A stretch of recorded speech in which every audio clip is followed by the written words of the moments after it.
Today, I want to tell you about the single biggest thing that holds most tax sale investors back. Now, before we get started, my name is Casey Dimon. I've been investing in tax liens and tax deeds for well over 2 decades now, and I am your host right here at the Tax Sale Podcast. So, over the last 2 decades in this business, I have discovered the single thing that holds most investors back. It is not lack of money. It's not lack of deals. It's not even just bad luck. It's hesitation. Hesitation is the silent killer of dreams. Hesitation keeps people on the sidelines watching others succeed while they stay stuck. And if you're listening to this episode right now and you have been thinking about getting started, but you haven't taken action yet, this episode was recorded for you. I want to walk you through the process of why hesitation happens and how you can beat it so you can finally get started as a tax sale investor. Now, let's be honest.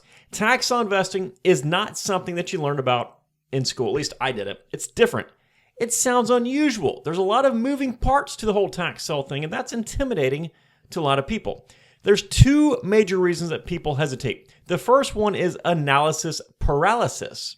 In other words, you hear so much information, so much new terminology, liens, deeds, redemptions, quiet titles, and suddenly your brain is just spinning out of control, trying to make sense of everything. You feel like you need to understand everything before you can do anything whatsoever.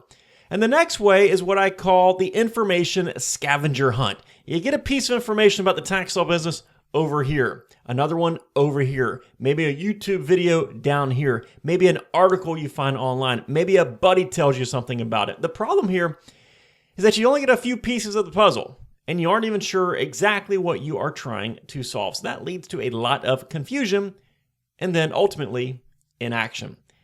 Here's what usually happens.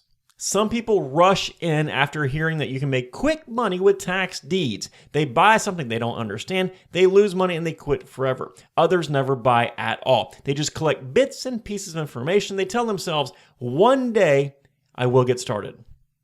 And then that day never comes. Both paths lead to the same place, nowhere. And I don't want that for you.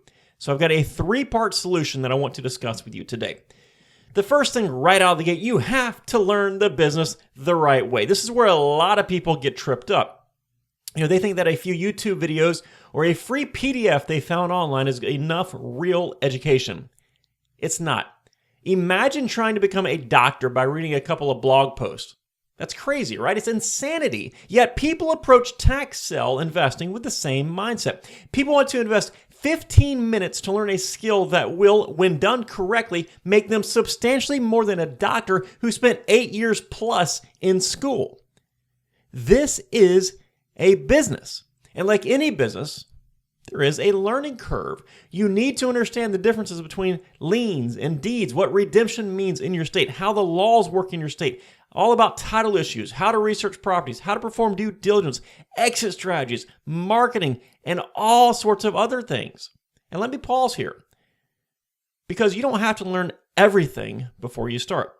That's kind of a trap a lot of people fall into. You don't need to become the real estate attorney, the contractor, and the financial analyst all rolled into one person before your first deal. What you need, however, is structured education that fills in the right puzzle pieces in the right order. When you take learning seriously, you will set yourself up for success. I've seen people come from 0 real estate experience go on to earn substantial sums of money from tax sale investing.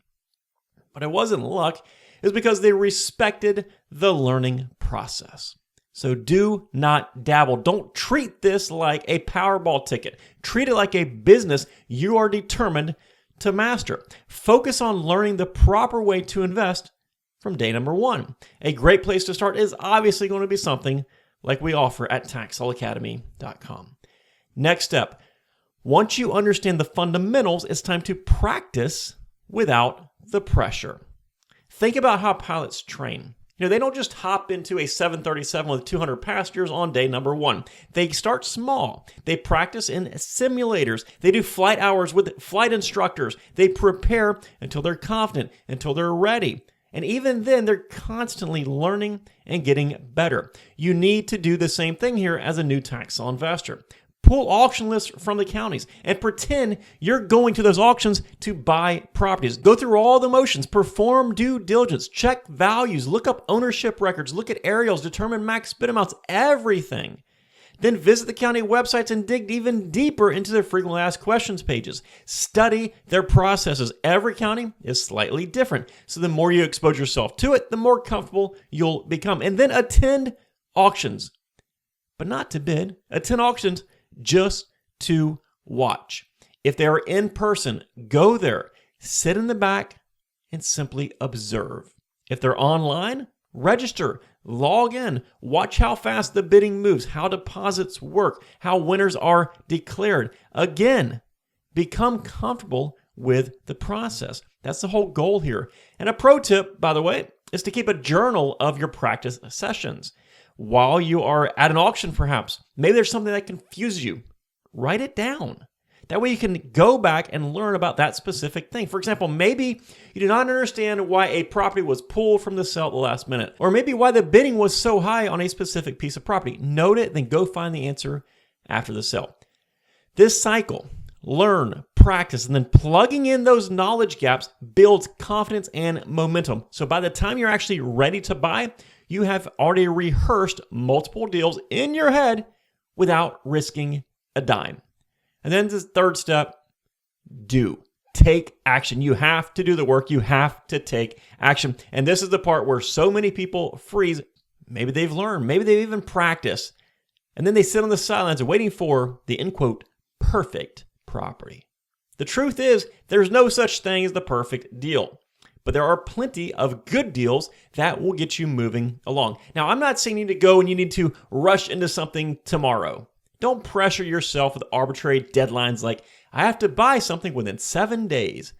That creates a load of stress and often leads to bad decisions. Instead, give yourself realistic timelines. I'll be ready to buy my first property within 30 days, or I'll be ready to buy my first property within 45 days. That window provides that accountability for you, but it does not induce panic. During that time, keep learning.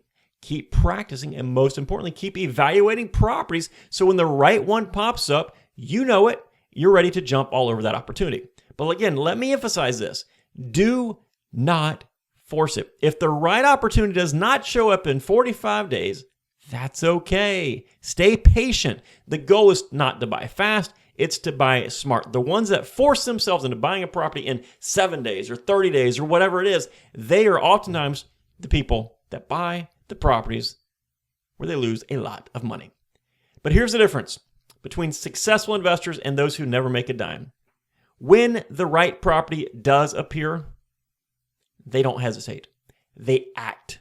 They don't tell themselves, maybe I'll wait till next time. They trust their preparation. They trust their training. They pull the trigger and they take action. If you are not ready to pull the trigger the moment an opportunity comes up, well, guess what? It's time to go back to step number 1 and begin the learning aspect all over because something was off. But here's what happens. Here's the cool thing. After that first deal, the hesitation will disappear. You realize you can do it. And momentum will carry you forward into deal number 2, 3, 4, and beyond. Taking that first step can literally change the trajectory of your life if you are prepared for it. When you push through hesitation, you will unlock opportunities most people will never have. I've seen investors who have sat on the sideline for years. They were scared. They were overthinking everything. Then they finally pulled the trigger on one property. That one deal gave them the confidence, the experience, in many cases, life-changing money. They weren't hesitant after that. They were full-time tax sale investors, a lot of them. The only difference between them and the people that hesitate, they took action. So here's my challenge to you. If you've been hesitating, commit today. Spend the next 30 days learning and practicing. And when the right deal shows up, do not freeze. Take action. Now, if you want a structured path on how to get there, grab this book right here, Tax Sale Playbook. It's the same roadmap that I've used for years and thousands of people have learned from. It's The book is free. Just cover the nominal shipping cost of less than $5. You can get that at taxsalebook.com. Or if you want to connect with other investors, learn from other investors, learn from even more structured trainings, join us inside taxsalehq.com. It is the headquarters for learning when it comes to tax defaulted real estate. Remember, hesitation kills dreams, but action will build freedom. Hey, thank you so much for joining me today. I'll see you next time right here on the Tax Sale Podcast. Take care, folks. Bye-bye.